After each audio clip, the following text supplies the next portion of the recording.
Hi செல்லகுட்டீஸ், நாங்கள் தான் உங்கள் குக்கிங் ஃபேமிலிஸ். இன்றைக்கி என்ன வீடியோ அப்படின்னு பார்த்தீங்கன்னா ஒரு சமையல் வீடியோ தான்.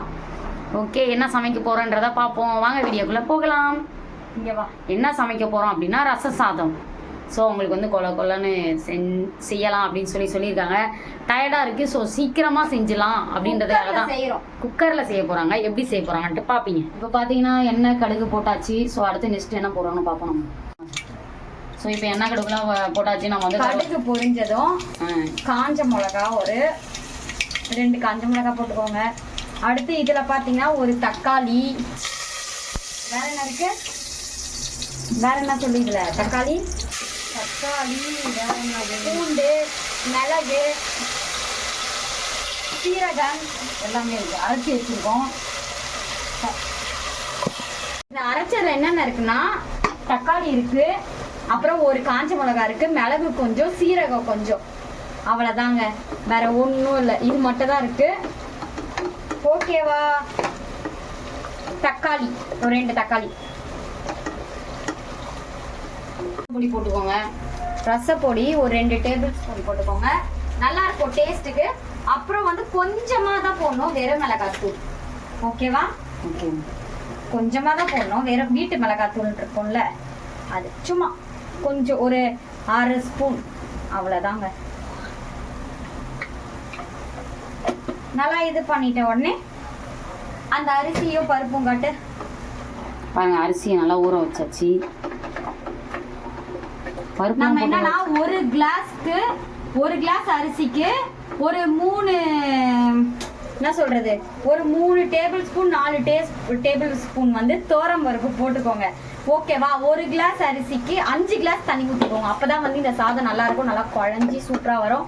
ஓகேவா? இதுக்கு சைடிஷாக வந்து என்ன வேணால் செய்யலாம். முட்டையாக இருக்கட்டும், உருளைக்கிழங்கா இருக்கட்டும், ரெண்டுமே சூப்பராக இருக்கும். நான் இன்னைக்கு வந்து உருளைக்கிழங்கு வறுத்துற போகிறேன், அவ்வளோதான். Okay, finished. இப்போ வந்து அரிசி, இந்த தோரம் பருப்பு ஊற வச்சிருக்கேன். அது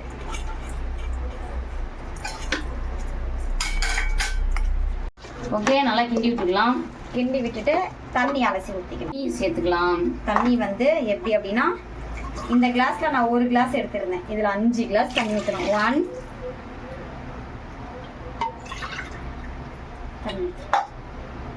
ஊற்றியாச்சு. இப்போ வந்து என்ன போடணும்னா, உப்பு என்ன போடல, உப்பு, பெருங்காயம், மஞ்சத்தூள் இந்த ஸ்டேஜில் எல்லாம் போட்டுக்கோங்க.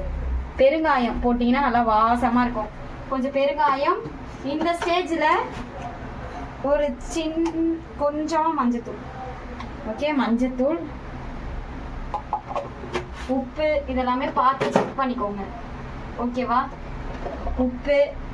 அப்புறம் நம்ம இத்தனோண்டு ஒரு புளி சைஸ்ல புளி கரைச்சி வச்சிருக்கோம். இதெல்லாம் ஃபைனலா ஊற்றணும்.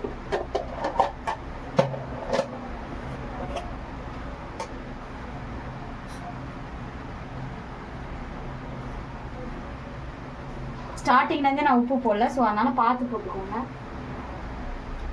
தண்ணியை ஆட் பண்ணியாச்சு. கொஞ்சமாக தான் புளி தண்ணி சேர்த்தாச்சு. அவன் விசில் போட்ட வேண்டியதான். இப்போ பார்த்தீங்கன்னா குக்கரை மூடிலாம் நம்ம அப்புறமா பார்ப்போம். அவங்க வந்து குக்கரில் வச்சுட்டு போயிட்டாங்க. நாம் வந்து கொஞ்சம் உருளைக்கிழங்கு பண்ணிக்கலாம் அப்படின்னு சொல்லிட்டு நான் ரெடி பண்ண போகிறேன். அவங்க போயிட்டாங்க, எடிட் பண்ண வேலை இருக்குன்னு சொல்லிட்டு இதை குக்கரில் வச்சுட்டு போயிட்டாங்க. ரசம் சாதம் எப்படி இருக்கும் போதுன்னு ஓப்பன் பண்ணி பார்த்துக்கலாம். விசில் வந்ததுக்கப்புறம் நம்ம உருளைக்கிழங்கு செய்யறதா பார்ப்போம். வந்துருச்சு. ஓகேவா? பார்ப்போம். நம்ம பார்த்தீங்கன்னா இப்போ நாங்கள் சாப்பிட போகிறோம். சாப்பிட்டு ஃபைனலாக எப்படி இருக்குன்னு சொல்கிறோம்.